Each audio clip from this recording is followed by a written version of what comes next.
प्रेम योग स्वामी विवेकानंद कृत तृतीय अध्याय भक्ति के आचार्य। जय ठाकुर, जय माँ। ओम शिव शिव शिव। प्रत्येक आत्मा को पूर्णता की प्राप्ति होगी और अंत में सभी प्राणी उस पूर्ण अवस्था का लाभ करेंगे, यह बात निश्चित है। हमारी वर्तमान अवस्था हमारे पिछले कार्यों और विचारों का परिणाम है और हमारी भविष्य अवस्था हमारे वर्तमान कार्यों और विचारों पर अवलंबित रहेगी। ऐसा होते हुए भी हमारे लिए दूसरों से सहायता प्राप्त करने का मार्ग बंद नहीं है। दूसरों की सहायता पाने पर आत्म शक्तियों का विकास सदा अधिक तेजी से हुआ करता है।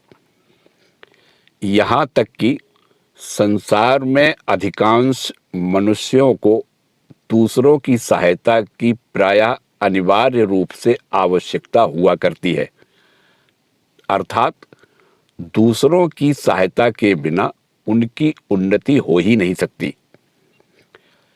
जागृत करने वाला प्रभाव बाहर से आता है और हमारी अंतः स्थित गूढ़ शक्तियों को जागृत करता है। तभी से हमारी उन्नति का श्री गणेश होता है, आध्यात्मिक जीवन का आरंभ होता है और अंत में हम पवित्र और पूर्ण बन जाते हैं।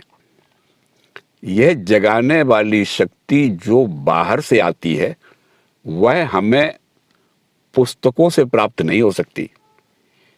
एक आत्मा दूसरी आत्मा से ही जागृति लाभ कर सकती है और किसी अन्य वस्तु से नहीं। हम अपने जन्म भर पुस्तकों का अध्ययन करें और बहुत बड़े बुद्धिशाली भले ही हो जाएं, पर अंत में देखेंगे कि हमारी आत्मा की उन्नति कुछ भी नहीं हुई है। यदि मनुष्य का बौद्धिक विकास उच्च श्रेणी का है तो उसकी आत्मिक उन्नति भी उसी श्रेणी की हो, यह कोई नियम नहीं है। बल्कि प्रायः प्रतिदिन हम यही देखते हैं कि आत्मा की शक्ति का व्यय करके ही बुद्धि की इतनी अधिक उन्नति हुई है। बुद्धि की उन्नति करने में तो हमें पुस्तकों से बहुत सहायता प्राप्त होती है, पर आत्मा की उन्नति करने में पुस्तकों की सहायता प्रायः नहीं के बराबर ही होती है। ग्रंथों का अध्ययन करते करते कभी कभी हम भ्रमवश ऐसा सोचने लगते हैं कि हमारी आध्यात्मिक उन्नति में इस अध्ययन से सहायता मिल रही है, पर जब हम अपना आत्मनिरीक्षण करते हैं तब पता लगता है कि ग्रंथों से सहायता हमारी बुद्धि को ही मिल रही है, हमारी आत्मा को नहीं। यही कारण है कि हम लोग आध्यात्मिक विषयों पर आश्चर्यपूर्ण व्याख्यान तो दे सकते हैं, पर जब तदनुसार कार्य करने का अवसर आता है तो हम बिल्कुल निकम्मे पाए जाते हैं। जो बाह्य शक्ति हमें आत्मोन्नति के मार्ग में आगे बढ़ा सकती है, वह शक्ति हमें पुस्तकों द्वारा नहीं मिल सकती। इसी कारण ऐसा होता है। आत्मा को जागृत करने के लिए ऐसी शक्ति दूसरी आत्मा से ही प्राप्त होनी चाहिए। जिस आत्मा से यह शक्ति मिलती है उसे गुरु या आचार्य कहते हैं और जिस आत्मा को यह शक्ति प्रदान की जाती है वह शिष्य कहलाता है। पहले तो इस शक्ति को प्रदान करने के लिए यह आवश्यक है कि जिस आत्मा से यह शक्ति उत्पन्न होती है उस आत्मा में उस शक्ति को अपने पास से दूसरे में मानो डाल देने या पहुंचा देने की योग्यता हो। दूसरी आवश्यकता यह है कि जिसको वह शक्ति दी जानी है, यानी जिस आत्मा में वह शक्ति रखनी है या पहुंचानी है, वह आत्मा उस शक्ति को लेने के योग्य पात्र हो, अर्थात योग्य सद्गुरु और सतपात्र शिष्य हो, बीज सजीव हो और खेत अच्छी तरह से जोता हुआ हो। और जब ये दोनों शर्तें पूर्ण हो जाती हैं, तब धर्म की आश्चर्यकारक उन्नति होती है। धर्म का वक्ता अलौकिक हो और तदनुसार श्रोता भी हो, और जब दोनों ही अलौकिक या असाधारण हो, तभी अत्युत्तम आत्मिक उन्नति संभव है, अन्यथा नहीं। ऐसे ही लोग यथार्थ गुरु हैं और ऐसे ही लोग यथार्थ शिष्य हैं। इनकी तुलना में अन्य लोग तो केवल धर्म की खिलवाड़ करते हैं। वे लोग तो केवल थोड़ा सा बौद्धिक प्रयास करते हुए और कुछ कुतूहलपूर्ण शंकाओं का समाधान करते हुए धर्म के क्षेत्र की बाहरी सीमा पर ही खड़े रहने वाले हुआ करते हैं। उसमें कुछ लाभ तो है, समय पाकर सब कुछ आप पहुंचता है। प्रकृति का यह रहस्यपूर्ण नियम है कि खेत तैयार होते ही बीज मिलना ही चाहिए। ज्यों ही आत्मा को धर्म की आकांक्षा होती है, त्यों ही धार्मिक शक्ति का देने वाला आना ही चाहिए। खोज करने वाले पतित की खोज करने वाले उद्धारक से भेंट हो ही जाती है। जब ग्रहण करने वाली आत्मा की आकर्षक शक्ति पूर्ण और पक्व हो जाती है, उस समय उस आकर्षण को उपयोग में लाने वाली शक्ति आनी ही चाहिए। पर मार्ग में बड़ी बाधाएं भी हैं। इस बात की आशंका रहती है कि ग्रहीता आत्मा अपने क्षणिक आवेश को यथार्थ धार्मिक पिपासा समझने लगता है। कई बार हमारे जीवन में ऐसी घटनाएं पाई जाती हैं कि जिस पर हमारा बहुत प्रेम है, वह मनुष्य मर जाता है। उसकी मृत्यु से हमें क्षण भर के लिए धक्का पहुंचता है। हम सोचने लगते हैं कि यह संसार हमारी उंगलियों में से खिसका जा रहा है। उस समय हम संसार से किसी उच्चतर वस्तु की इच्छा करने लग जाते हैं। उस समय हमें धार्मिक होने की जरूरत मालूम पड़ने लगती है। कुछ दिनों के बाद वह तरंग निकल जाती है और हम जहां के तहां पड़े रह जाते हैं। हमें अनेकों बार इन आवेशों में धर्म की सच्ची पिपासा का भ्रम हो जाता है। पर जब तक इन क्षणिक आवेशों में हमें इस प्रकार का भ्रम होता रहेगा, तब तक हमारी आत्मा की वह सतत यथार्थ पिपासा जागृत नहीं होगी और तब तक हमें शक्तिदाता गुरु की प्राप्ति भी नहीं हो सकती। अतः हम जब यह शिकायत करें कि हमें सत्य की प्राप्ति नहीं हुई है, यद्यपि हम उसकी प्राप्ति के लिए इतने व्याकुल हैं, उस समय हमारा प्रथम कर्तव्य यह होना चाहिए कि हम आत्मनिरीक्षण करें और बारीकी से पता लगावें कि यथार्थ में हमें उस सत्य या धर्म की पिपासा है क्या। अनेकों बार तो यही दिखेगा कि हम ही उसके योग्य नहीं हैं। हमें अभी धर्म की आवश्यकता ही नहीं है। हम में अभी यथार्थ आध्यात्मिक पिपासा ही नहीं है। शक्तिदाता गुरु के लिए तो और भी अधिक कठिनाइयां हैं। ऐसे अनेकों होते हैं जो स्वयं तो अज्ञान में डूबे हुए रहते हैं, पर अपने अंतःकरण में अहंकार भरे रहने के कारण अपने को सर्वज्ञ समझते हैं।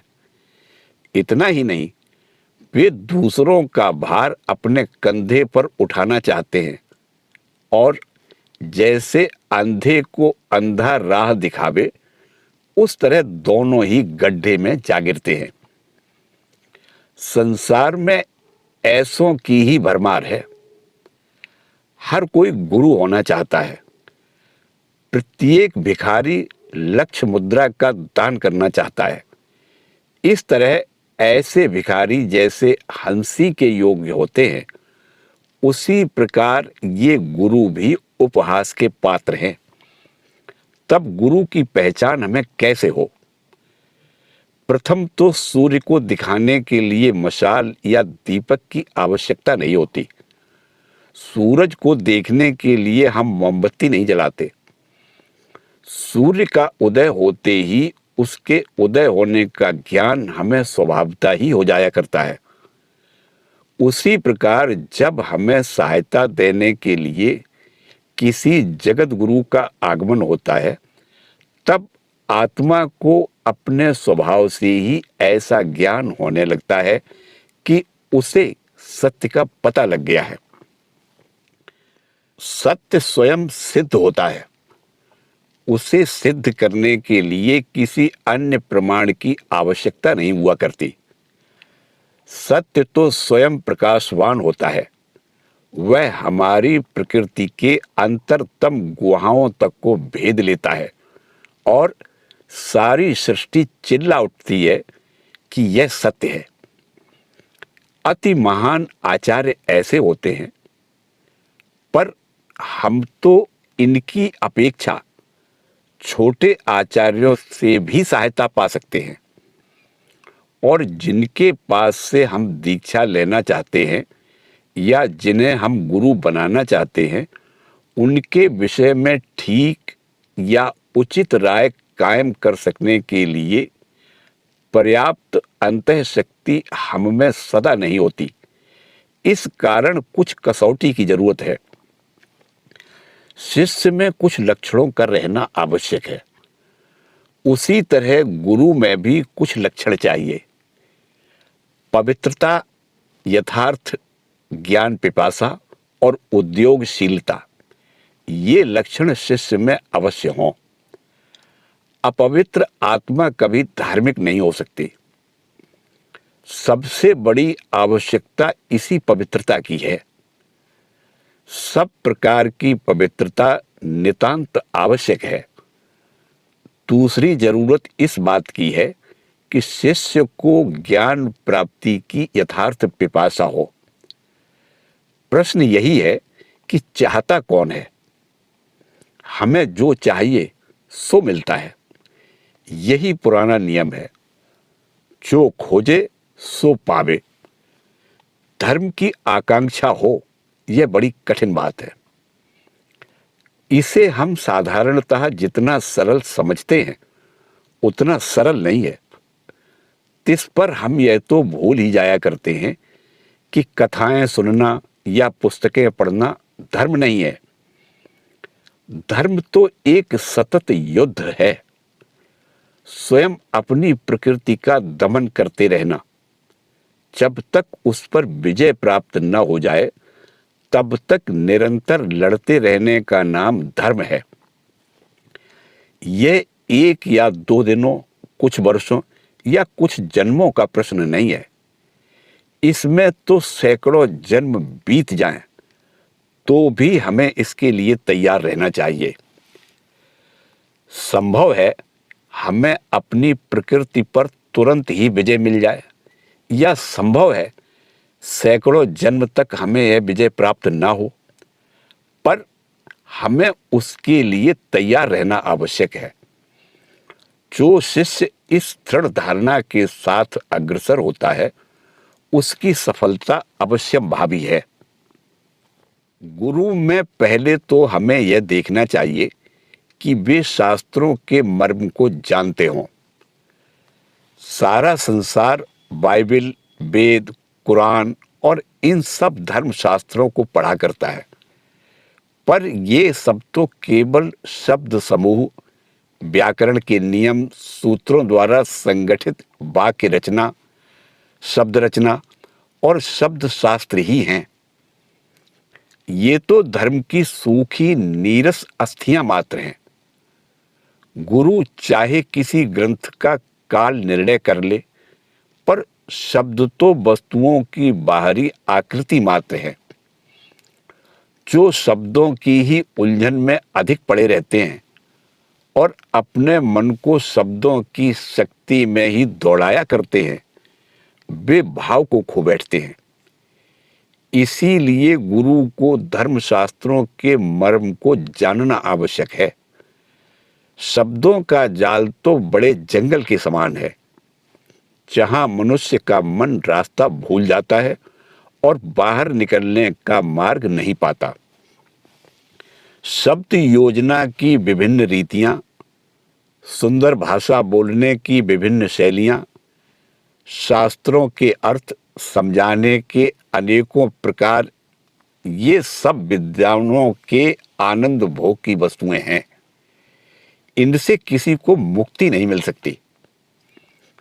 जो लोग इन सब का प्रयोग करते हैं, वे तो अपने पांडित्य का प्रदर्शन करने के लिए ही ऐसा करते हैं, जिससे संसार उनकी स्तुति करे और यह जाने कि ये विद्वान हैं।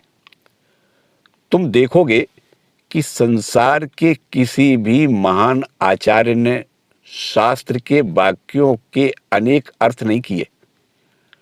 उन लोगों ने शब्दों की खींचातानी का कोई प्रयत्न नहीं किया।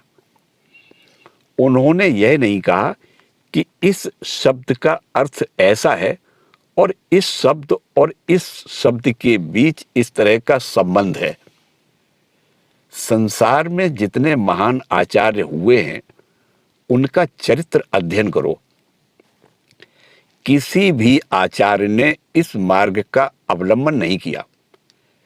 तिस पर भी इन्हीं आचार्यों ने यथार्थ शिक्षा दी और दूसरे लोगों ने जिनके पास सिखाने को कुछ नहीं था, उन्होंने एक ही शब्द को ले लिया और उस शब्द की व्युत्पत्ति, उस शब्द का उपयोग प्रथम किन मनुष्यों ने किया, वे लोग क्या खाते थे और कैसे सोते थे, इसी विषय पर 3-3 जिल्दों की पोथी रच डाली। मेरे गुरुदेव मुझसे एक कथा कहा करते थे। एक बार कुछ मनुष्य एक आम के बगीचे में गए।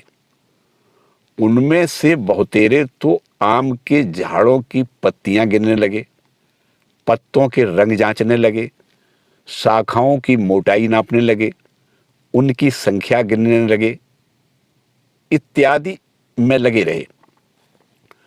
उन लोगों ने सब बातों की टिप्पणी भी तैयार कर ली और वहां इन भिन्न भिन्न विषयों पर अद्भुत बहस भी छिड़ गई। पर उनमें से एक मनुष्य, जो इन सबसे अधिक बुद्धिमान था, वह इन सबों से अलग ही रहा और अपना सब समय आम खाने में लगाया। अब बताओ, इन सब में ज्यादा होशियार कौन था? अतः पत्ते और शाखाओं की गिनती करना और टिप्पणी तैयार करना दूसरों के लिए छोड़ दो। इन सब कार्यों का महत्व अपने उपयुक्त स्थान में है, पर इस धार्मिक क्षेत्र में तो इसकी कोई कीमत ही नहीं है। ऐसे कामों से मनुष्य धार्मिक नहीं बन सकते। इन पत्ते गिनने वालों में तुम्हें अच्छा धार्मिक शक्ति संपन्न मनुष्य कदापि नहीं मिल सकता। मनुष्य का सर्वोपरि उद्देश्य, सर्वश्रेष्ठ पराक्रम धर्म ही है और वह सबसे आसान है। इसमें पत्ते गिनने की कोई आवश्यकता नहीं है। यदि तुम ईसाई होना चाहते हो तो यह जानना आवश्यक नहीं है कि ईसा मसीह कहाँ पैदा हुए थे, जेरूसलम में या बेथलहेम में। उन्होंने पर्वत पर का उपदेश ठीक किस तारीख को सुनाया था? मुझे तो केवल उस पर्वत पर के उपदेश के अनुभव की जरूरत है। यह उपदेश किस समय दिया गया, इस विषय में 2000 बातें पढ़ने की जरूरत नहीं। वह सब तो विद्वानों के आनंद के लिए है। उन्हें उसे भोगने दो, तथास्तु कह दो और आओ आम खाने में हम लगे रहें। दूसरी आवश्यकता है गुरु निष्पाप हों। इंग्लिस्तान में मुझसे एक मित्र पूछने लगे, गुरु के चरित्र की ओर हमें देखना चाहिए या उनके उपदेशों का ही विचार कर उन्हें उनसे ग्रहण करना चाहिए? नहीं, ऐसा ठीक नहीं है। यदि कोई मनुष्य मुझे गति शास्त्र, रसायन शास्त्र या कोई अन्य भौतिक विज्ञान सिखाना चाहता है, तब तो उस शिक्षक का आचरण चाहे कैसा भी हो, वह मुझे इन विषयों की शिक्षा दे सकता है, क्योंकि इन विषयों के सिखाने के लिए केवल बौद्धिक ज्ञान की आवश्यकता है। केवल बुद्धि वैभव द्वारा इन विषयों की शिक्षा दी जा सकती है, क्योंकि इन विषयों में तो आत्मा की किंचित भी उन्नति हुए बिना भी बुद्धि की महान शक्ति का होना मनुष्य में संभव है।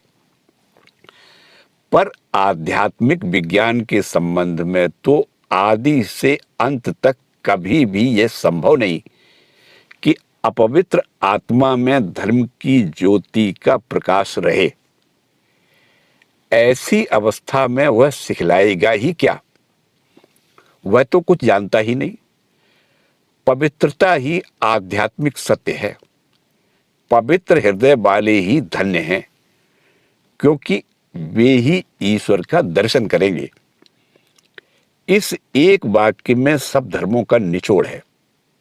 यदि तुम इतना सीख लो तो भूतकाल में जो कुछ इस विषय में कहा गया है और भविष्य काल में जो कुछ कहा जा सकता है, उस सब का ज्ञान प्राप्त कर चुकोगे। तुम्हें अब और किसी ओर दृष्टिपात करने की जरूरत नहीं, क्योंकि तुम्हें उस एक वाक्य में ही सभी आवश्यक वस्तु की प्राप्ति हो चुकी। यदि संसार के सभी धर्मशास्त्र नष्ट हो जावे, तो अकेले इस वाक्य से ही संसार का उद्धार हो सकता है। आत्मा के पवित्र हुए बिना ईश्वर का दर्शन, उससे परे तत्व की झांकी कभी नहीं मिल सकती। इसीलिए धर्म की शिक्षा देने वाले गुरु में पवित्रता का होना परम आवश्यक है। प्रथम हमें यह देख लेना चाहिए कि वे गुरु क्या करते हैं, उनका चरित्र कैसा है, और तदुपरांत वे क्या कहते हैं, उनका उपदेश क्या है, सो सुनना चाहिए। बौद्धिक विषयों के आचार के पक्ष में यह बात आवश्यक नहीं है। वहां तो उनके चरित्र की अपेक्षा उनके उपदेश से ही हमें अधिक मतलब रहता है। धार्मिक गुरु के विषय में हमें पहले देख लेना चाहिए कि वे कैसे हैं, वे पवित्र हैं क्या, और यदि वे पवित्र हैं तभी उनके उपदेश का मूल्य है, तभी उनके उपदेश का असर होगा। क्योंकि गुरु तो शिष्य में अपनी शक्ति का संचार करने वाला होता है। यदि स्वयं गुरु में ही वह आध्यात्मिक शक्ति नहीं है, तो वह शिष्य में किस चीज का संचार करेगा? गुरु के मन का एक प्रकार का स्फुरण शिष्य के मन में प्रविष्ट किया जाता है।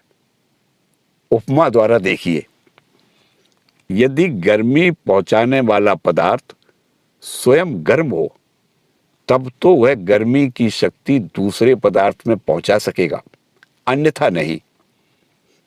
यहां तो एक के पास से निकालकर दूसरे में शक्ति को डाल देने का प्रश्न है। केवल हमारी बुद्धि की वृत्तियों को उत्तेजित करने की तो बात ही नहीं है। कोई यथार्थ और प्रत्यक्ष वस्तु गुरु के पास से निकलकर शिष्य के पास जाती है। इसी कारण सर्वप्रथम यह आवश्यक है कि गुरु सच्चा हो। तीसरी बात है, उद्देश्य देखना चाहिए कि गुरु नाम कमाने, कीर्ति पाने या ऐसी ही किसी अन्य उद्देश्य से तो उपदेश नहीं देते हैं। वे केवल तुम्हारे प्रति प्रेम, शिष्य के प्रति शुद्ध प्रेम के कारण ही उपदेश देते हैं। केवल प्रेम के ही माध्यम द्वारा गुरु से शिष्य में आध्यात्मिक शक्तियों का संचार किया जा सकता है। अन्य किसी माध्यम के द्वारा इन शक्तियों का संचार नहीं हो सकता। अतः अर्थ प्राप्ति या कीर्ति लाभ सरीखे किसी अन्य उद्देश्य से उपदेश देने पर संचारक माध्यम का नाश हो जाता है। अतः यह सब प्रेम द्वारा ही होना चाहिए। जिसने ईश्वर को जान लिया है वही गुरु हो सकता है। जब तुम यह देख लिए कि गुरु में ये आवश्यक बातें वर्तमान हैं, तो फिर तुम्हें कोई डर नहीं। और यदि ये बातें गुरु में नहीं हैं, तो उनसे उपदेश लेने में कोई भलाई नहीं। यदि वे सद्भाव का संचार नहीं कर सकते, तो कभी उनके दुर्भाव के ही संचार होने का डर है। इसकी सावधानी रखनी चाहिए। अतः यह स्वयं सिद्ध है कि हम जिससे तिससे उपदेश नहीं ले सकते। नदी नाले उपदेश करते हैं, पत्थर उपदेश करते हैं। यह काव्यालंकार की दृष्टि से ठीक हो, पर जिसके भीतर सत्य नहीं है वह सत्यता का उपदेश अणुमात्र भी नहीं दे सकता। नदी नालों से उपदेश किसको मिलता है? उसी मानव आत्मा को जिसका जीवन कमल सच्चे गुरु के पास से आने वाले प्रकाश द्वारा पहले ही विकसित हो चुका है। जब अंतःकरण खुल जाता है तो उसे नालों से या पत्थरों से और अन्य वस्तुओं से भी उपदेश प्राप्त हो सकता है। तभी उसे इन सब चीजों से धार्मिक शिक्षा मिल सकती है। पर जो हृदय खुला नहीं है, बंद है, उसे नाले और लुढ़कने वाले पत्थर जैसे होते हैं वैसे ही दिखेंगे और कुछ नहीं। अंधा आदमी चाहे अजायब घर को चला जाए, पर उसको वहां जाने से कोई लाभ नहीं। पहले तो उसकी आंखें खुलनी चाहिए, तब उसके पश्चात ही वह कुछ सीख सकेगा। गुरु ही धर्म की आंखों का खुलने वाला, दिव्य दृष्टि देने वाला है। अतः गुरु के साथ हमारा संबंध पूर्वज और वंशज का, पिता पुत्र का होता है। गुरु धार्मिक पूर्वज है और चेला उसका धार्मिक वंशज अर्थात धर्म पुत्र है। स्वाधीनता और स्वतंत्रता की बातें चाहे जितनी अच्छी लगें, पर विनय, नम्रता, भक्ति, श्रद्धा और विश्वास के बिना कोई धर्म नहीं रह सकता। यह उल्लेखनीय बात है कि जहां गुरु और शिष्य में ऐसा संबंध हो, वहीं आध्यात्मिक महान आत्माओं की वृद्धि होती है। पर जिन लोगों ने ऐसे संबंध को तोड़ दिया है, उनके लिए धर्म तो केवल एक दिल बहलाने की वस्तु है। उन सब राष्ट्रों और धर्मावलंबियों में जहां गुरु और शिष्य में यह संबंध विद्यमान नहीं है, वहां आध्यात्मिकता प्रायः अज्ञात वस्तु कही जा सकती है। गुरु शिष्य के बीच उक्त भाव के बिना आध्यात्मिकता कदापि नहीं आ सकती। वहां प्रथम तो कोई देने वाला संचार करने वाला ही नहीं रहा, और दूसरे कोई ग्रहण करने वाला या जिसके भीतर संचार किया जावे ऐसा भी कोई नहीं रहा, क्योंकि वे तो सब प्रकार एक दूसरे से स्वतंत्र हैं। वे सीखेंगे किससे? यदि वे सीखने आते हैं तो विद्या खरीदने के लिए आते हैं। हमें 1 रुपए का धर्म दो। हम क्या उसके लिए 1 रुपया खर्च नहीं कर सकते? इस प्रकार धर्म की प्राप्ति नहीं हो सकती। आध्यात्मिक गुरु के देने से जो ज्ञान आत्मा को प्राप्त होता है, उससे उच्चतर पवित्र वस्तु और कुछ नहीं हुआ करती। यदि मनुष्य पूर्ण योगी हो चुका है तो वह उसे अपने आप ही प्राप्त हुआ होता है। यह ज्ञान पुस्तकों द्वारा प्राप्त नहीं हो सकता।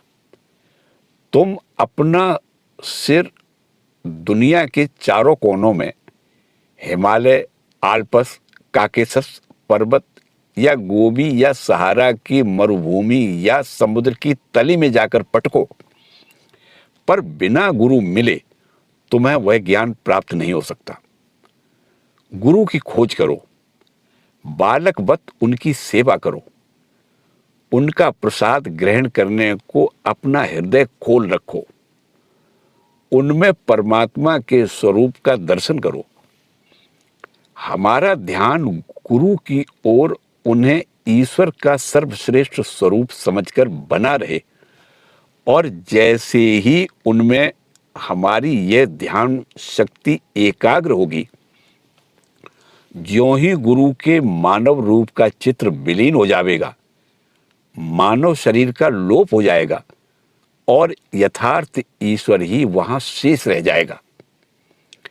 सत्य की ओर जो इस भक्ति भाव से और प्रेम से अग्रसर होते हैं, उनके प्रति सत्य के भगवान ये परम अद्भुत शब्द बोलते हैं, अपने पैरों से जूते अलग कर दो, क्योंकि जिस जगह तुम खड़े हो वह स्थान पवित्र है।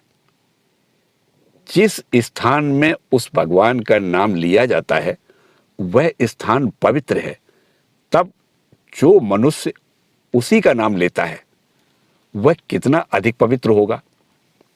और जिस मनुष्य के पास से अधिकाधिक सत्यताओं की प्राप्ति होती है, उसके निकट हमें कितनी श्रद्धा और भक्ति के साथ पहुंचना उचित है। इसी भाव के साथ हमें शिक्षा ग्रहण करना है। इसमें कोई संदेह नहीं कि ऐसे गुरु इस संसार में कम मिलते हैं, पर सृष्टि कभी भी उनसे एकदम बिल्कुल शून्य नहीं रहती। जिस क्षण संसार ऐसे गुरुओं से रहित हो जाएगा, उसी क्षण इस संसार का अंत हो जाएगा। यह संसार घोर नरक बन जाएगा और छड़ जाएगा। ये गुरु ही महान जीवन के सुंदर पुष्प हैं और संसार को चला रहे हैं। उन्हीं की शक्ति ने समाज के बंधनों को सुरक्षित रखा है। इनसे परे और भी एक श्रेणी के आचार्य हैं जो संसार के ईसा मसीह या पैगंबर के समान हैं। वे सब गुरुओं के गुरु होते हैं। स्वयं भगवान मनुष्य के रूप में आते हैं। वे बहुत श्रेष्ठ होते हैं और अपने स्पर्श मात्र से या अपनी इच्छा मात्र से दूसरों के भीतर धार्मिकता या पवित्रता का संचार कर देते हैं। अत्यधम और अतिहीन चरित्र वाले मनुष्य को भी क्षण भर में सचरित्र साधु बना देते हैं। वे किस तरह ऐसे काम किया करते हैं, इस विषय में क्या पढ़ा नहीं करते? मैं इन गुरुओं के संबंध में नहीं कह रहा था। ये तो सब गुरुओं के गुरु हैं। ये भगवान के अवतार हैं। इन्हीं रूपों में भगवान ने स्वयं अपने को मनुष्यों के लिए प्रकट किया है। हम भगवान का दर्शन इनके सिवाय अन्यथा नहीं कर सकते। हम इनकी पूजा किए बिना नहीं रह सकते, और ये ही ऐसी विभूतियां हैं जिनकी पूजा हमें अवश्य करना चाहिए। भगवान के इन अवतारों के सिवाय भगवान का दर्शन किसी मनुष्य ने नहीं किया है। हम ईश्वर को देख नहीं सकते। यदि हम ईश्वर को देखने का प्रयत्न करते हैं तो हम ईश्वर की एक विकृत और भयानक आकृति बना डालते हैं। एक हिंदुस्तानी किस्सा है कि एक अज्ञानी मनुष्य से भगवान शिव की धातु की मूर्ति बनाने के लिए कहा गया, तब उसने कई दिनों तक खटपट करने के बाद एक वानर की प्रतिमा बना ली। इसी प्रकार जब कभी हम भगवान की मूर्ति बनाने का प्रयत्न करते हैं, तब हम उसका एक विकृत आकार ही बना पाते हैं, क्योंकि जब तक हम स्वयं मनुष्य हैं, तब तक हम भगवान को मनुष्य से बढ़कर और कोई वस्तु समझते ही नहीं। एक समय ऐसा अवश्य आएगा जबकि हम अपनी मानव प्रकृति को पार करके आगे बढ़ जाएंगे और उस समय हम ईश्वर को जैसा वह है वैसा ही जान सकेंगे। पर जब तक हम मनुष्य हैं, तब तक तो हमें मनुष्य रूप में ही ईश्वर की आराधना, ईश्वर की पूजा करनी चाहिए। बातें चाहे जैसी बोलो, प्रयत्न चाहे जैसा करो, तुम परमात्मा को मनुष्य के सिवाय अन्य रूप में नहीं देख सकते। हम बुद्धिमत्ता के बड़े बड़े व्याख्यान दे डालें, बड़े बड़े तर्कशास्त्री बन जाएं, ईश्वर संबंधी कथाओं को निरर्थक गल्प सिद्ध कर दें, पर जरा थोड़ी साधारण बुद्धि से व्यावहारिक विचार तो कीजिए। इस असाधारण बुद्धि के पीछे क्या है? वह केवल शून्य, कुछ नहीं, केवल निस्सार वस्तु है। इसके बाद जब कभी तुम किसी मनुष्य को ईश्वर पूजा के विरुद्ध बड़े बड़े बुद्धिमानी के व्याख्यान फटकारते हुए सुनो, तो उसे पकड़कर यह पूछो कि ईश्वर के संबंध में उसकी क्या कल्पना है। सर्वशक्तिमत्ता, सर्वव्यापिता, सर्वव्यापी प्रेम इत्यादि शब्दोच्चार के सिवाय उनका वह क्या अर्थ समझता है? वह कुछ नहीं जानता। वह इन शब्दों के भावों की कोई कल्पना आपके सामने नहीं ला सकता। एक रास्ता चलने वाले अपढ़ निरक्षर मनुष्य की अपेक्षा वह किसी तरह श्रेष्ठ नहीं है। वह राहगीर मनुष्य स्वयं शांत है और दुनिया की शांति को भंग नहीं करता। उसे कोई प्रत्यक्ष अनुभव नहीं है, अतः वह राहगीर मनुष्य और वह बुद्धिमान व्याख्यानदाता दोनों ही एक ही भूमिका पर अवस्थित हैं, दोनों एक ही श्रेणी के हैं। प्रत्यक्ष अनुभव या साक्षात्कार ही धर्म है। मौखिक विवाद और प्रत्यक्ष अनुभव में महान अंतर है, यह जानना चाहिए। अपनी आत्मा में जो अनुभव हो वह प्रत्यक्ष अनुभव है। अब सर्वव्यापी भगवान का क्या अर्थ है? मनुष्य को आत्मा की कोई कल्पना नहीं है। अपने नेत्रों के सामने जो आकार देखता है, उन्हीं आकारों के साथ ही उसे आत्मा की कल्पना करनी पड़ती है। नीले आकाश, विस्तृत क्षेत्र समूह, समुद्र या ऐसी ही किसी महान वस्तु की भावना उसे करनी पड़ती है, नहीं तो वह और किस तरह ईश्वर का विचार करेगा। और तुम क्या कर रहे हो? सर्वव्यापिता की बात कर रहे हो और समुद्र का चिंतन कर रहे हो। क्या समुद्र ईश्वर है? अतः संसार के इस व्यर्थ विवाद को दूर करो। हमें साधारण बुद्धि की आवश्यकता है। साधारण बुद्धि बड़ी दुर्लभ वस्तु है। संसार में बातों की भरमार है। हम अपनी वर्तमान प्रकृति के अनुसार मर्यादित हैं और हम भगवान को मनुष्य के ही रूप में देखने के लिए बाध्य हैं। यदि भैंसे ईश्वर की पूजा कर सकते तो वे ईश्वर को एक बड़ा भैंसा ही समझते।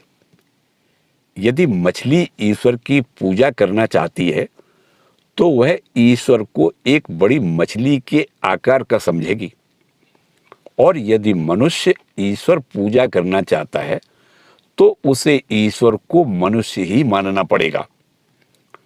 और ये सब कल्पनाएं नहीं है। आप और हम, भैंसा और मछली, हर एक भिन्न भिन्न पात्रों के स्वरूप हैं। ये सब पात्र अपने भीतरी आकार के अनुसार ही पानी भरने के लिए समुद्र में जाते हैं। मनुष्य में जो कुछ है उसके अनुसार मनुष्य में, भैंसा के अनुसार भैंसा में, मछली के अनुसार मछली में पानी भरता है। इन पात्रों में पानी के सिवाय और कोई वस्तु नहीं है। उसी तरह उन सभी में जो ईश्वर है उसके विषय में समझो। जब मनुष्य ईश्वर को देखते हैं तो वे उसे मनुष्य के रूप में देखते हैं। उसी प्रकार अपनी अपनी कल्पना के अनुसार अन्य प्राणी भी ईश्वर को अपने अपने रूप में देखते हैं। परमेश्वर को तुम केवल इसी तरह देख सकते हो। मनुष्य के ही रूप में तुम उसकी उपासना कर सकते हो, क्योंकि इसके सिवाय दूसरा कोई मार्ग नहीं है। दो वर्ग के मनुष्य ऐसे हैं जो ईश्वर की उपासना मनुष्य के रूप में नहीं करते। एक मानव रूपधारी पशु जिसका कोई धर्म ही नहीं होता, और दूसरे परमहंस अर्थात सिद्ध योगी जो मनुष्यता के परे पहुंच गए हैं, जो मन और शरीर से अलग हो चुके हैं और प्रकृति की मर्यादा के उस पार चले गए हैं। समस्त प्रकृति उनकी आत्मा बन गई है। उनके न मन है न शरीर। वे ईश्वर या बुद्ध के समान ईश्वर की उपासना ईश्वर के रूप में ही कर सकते हैं। वे ईश्वर की पूजा मनुष्य के रूप में नहीं करते थे। दूसरे छोर पर मानव पशु हैं। ये दोनों छोर वाले कैसे एक समान दिखते हैं, वैसे ही अत्यंत अज्ञानी और अत्युच्च ज्ञानी में भी समानता है। ये दोनों ही किसी की उपासना नहीं करते। अत्यंत अज्ञानी मनुष्य को पर्याप्त विकास नहीं होने के कारण ईश्वर की उपासना की जरूरत ही नहीं मालूम पड़ती, इसलिए वह ईश्वर की पूजा नहीं करता। और जो मनुष्य उच्चतम ज्ञान की प्राप्ति कर चुके हैं वे भी ईश्वर की पूजा नहीं करते, क्योंकि वे तो परमात्मा का साक्षात्कार कर चुके हैं और उनका ईश्वर के साथ तदाकार हो चुका है। ईश्वर कभी ईश्वर की पूजा नहीं करता। इन दो सीमांत अवस्थाओं का मध्यवर्ती कोई मनुष्य यदि यह कहे कि मैं मनुष्य रूप में ईश्वर की पूजा नहीं करता, तो उससे तुम सावधान रहो। वह अपनी जवाबदारी बिना जाने समझे बोलने वाला है। उसका धर्म उथले विचार वालों के लिए है। उसका केवल बौद्धिक व्यर्थवाद है। अतः ईश्वर की मनुष्य के रूप में उपासना करना नितांत आवश्यक है। और जिन जातियों में ऐसे उपास्य मानव ईश्वर हैं वे धन्य हैं।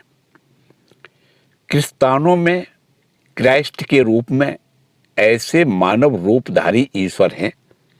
अतः उन्हें क्राइस्ट के प्रति दृढ़ आसक्ति रखनी चाहिए। क्राइस्ट को उन्हें कभी नहीं छोड़ना चाहिए। मनुष्य में ईश्वर का दर्शन करना यही ईश्वर दर्शन का स्वाभाविक मार्ग है। ईश्वर संबंधी हमारे समस्त विचार वही एकाग्र हो सकते हैं। क्रिस्तानों में महान कमी इस बात की है कि वे क्राइस्ट के सिवाय ईश्वर के अन्य अवतारों के प्रति श्रद्धा नहीं रखते। क्राइस्ट ईश्वर के अवतार थे, उसी तरह बुद्ध भी ईश्वर के अवतार थे और अन्य सैकड़ों अवतार होंगे। ईश्वर को कभी कहीं पर सीमाबद्ध मत करो। क्रिस्तानों को चाहिए कि ईश्वर की कुछ भक्ति करना वे उचित समझें, वह भक्ति वे क्राइस्ट के प्रति करें। यही एक भक्ति उनके लिए संभव है। ईश्वर की पूजा नहीं हो सकती, क्योंकि ईश्वर तो सृष्टि में सर्वव्यापी हैं। उनके मानव स्वरूप की ही हम उपासना कर सकते हैं। क्राइस्ट के नाम पर क्रिस्तान लोगों का प्रार्थना करना बहुत अच्छा है। बेहतर हो यदि वे ईश्वर की प्रार्थना करना छोड़ केवल क्राइस्ट से ही प्रार्थना करें। ईश्वर मनुष्य की दुर्बलताओं को समझता है और मानव जाति का उपकार करने के लिए ईश्वर मनुष्य बनकर आता है। जब जब धर्म का ह्रास और अधर्म की वृद्धि होती है, तब तब मैं मानव जाति का उद्धार करने आता हूं। ऐसा श्री कृष्ण का वाक्य है।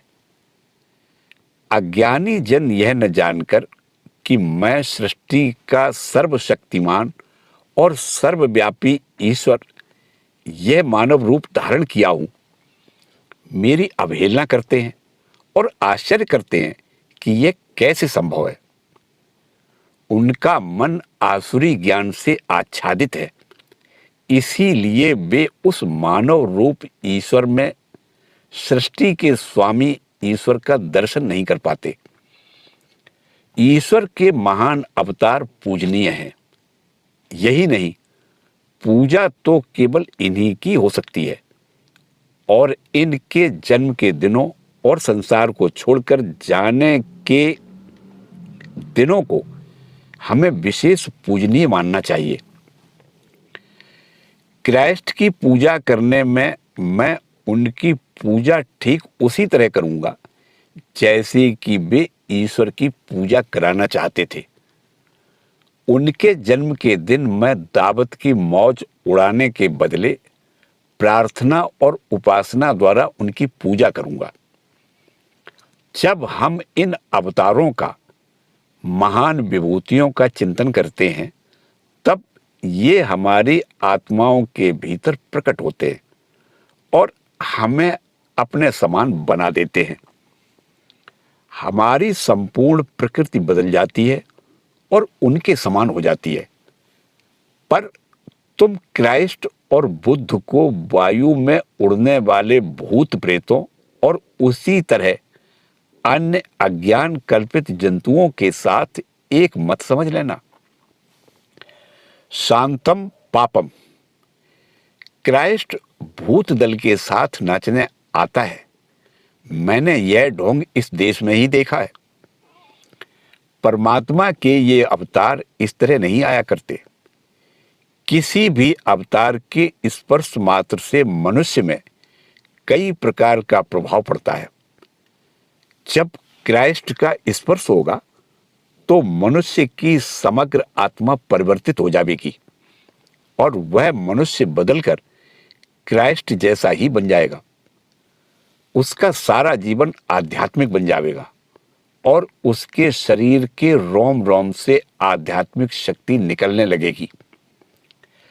क्राइस्ट की जो शक्तियां उनके चमत्कारों में और आरोग्यता प्रदानों में दिख पड़ती हैं, वे यथार्थ में क्या थी?